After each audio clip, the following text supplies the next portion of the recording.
The benefits of the indoor rowing machine are undisputed.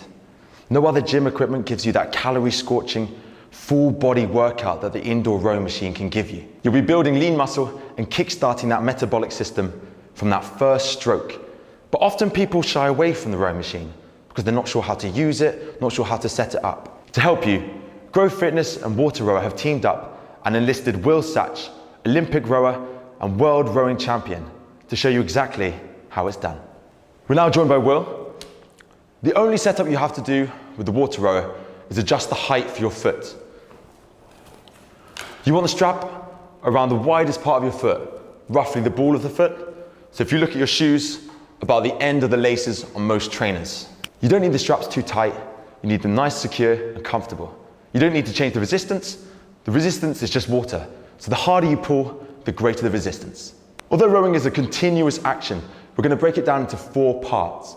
So the easiest one to start with is the finish. So if Will takes hold of the handle and goes back into the finished position, you'll see that he's got nice straight legs, a good posture, and the handle is just about breastbone height. The next position is the recovery. It's going to be nice and slow and a relaxed movement back to the front of the machine, which is called the catch. The catch, we're in a relaxed position, arms out front, reaching nice and long, keeping that chest pushed forwards. The hard part of the stroke is the drive. This is where pressure is applied and dictates how fast you're going. As Will starts to row, you'll notice there's a distinct order. Most people, when they start to row, get it slightly wrong by thinking that the arms, the core, and the legs all move at the same time, where in fact, there's a particular order, and we'll show you what that is. From the finished position, the order is simple. Arms, core, legs. And then once you get to the catch, it's simply reversed. Legs, core, arms. To put it simply, a great way of learning this is to pause after each movement, as Will is about to demonstrate. Arms, core, legs. Legs, core, arms. Once the sequence is down, take those pauses out so it becomes a nice, smooth motion in the rowing. Often, people make little mistakes when they first start out, such as this one, where the knees are coming up too fast and the arms and the core aren't rocking over. So he's having to go over those knees. It's an inefficient movement and there's a lot of pressure on the lower back. So try and stick to the arms, core, legs, legs, core, arms, as Will is beautifully demonstrating here. In this second example of what people often do wrong is where they open up too soon. They're not generating enough power from the legs, so they're pulling back using their upper body and their core too early before their legs are fully extended, as Will is about to demonstrate. It takes some of the power away, so you're not generating as much power as you could. It's also just an inefficient stroke. Once you feel confident with the order, the next thing to focus on is power. Of all the work in the stroke, 60% of the power is going to come from the legs.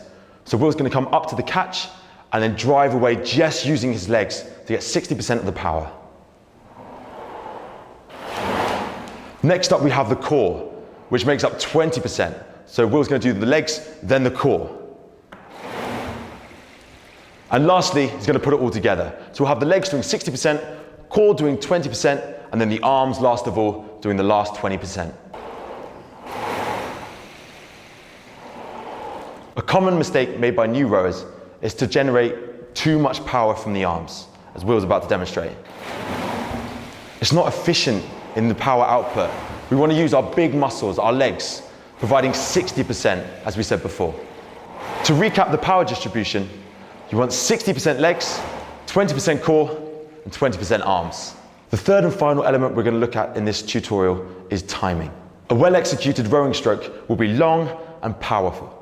To do this effectively, it's important not to rush. You want a 2-to-1 ratio. For every second on the drive, take 2 seconds for the recovery. To show you this timing, Will's about to demonstrate. 1, 1, 2. 1, 1, 2. 1, 1, 2. By taking time on the recovery, you can be sure to get the power in each stroke. If you rush too much, and you're going 1-to-1, 1 second on the drive, 1 second on the recovery, you're not going to get the same amount of power and efficiency from each stroke. Here Will shows us what a rowing with a 1-to-1 ratio looks like.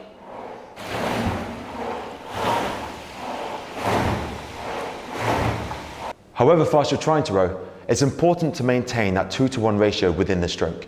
Remember, that's 1 second on the drive and 2 seconds on the recovery. This will ensure that you're able to row powerful strokes in the right order, even at the end of a tiring workout.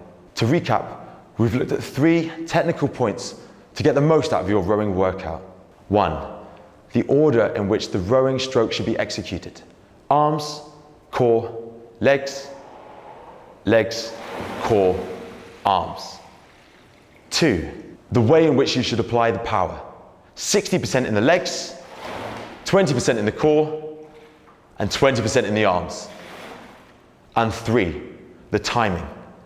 1 second on the drive and 2 seconds on the recovery. By focusing on these 3 things, there's nothing stopping you from getting the most out of your indoor rowing workouts.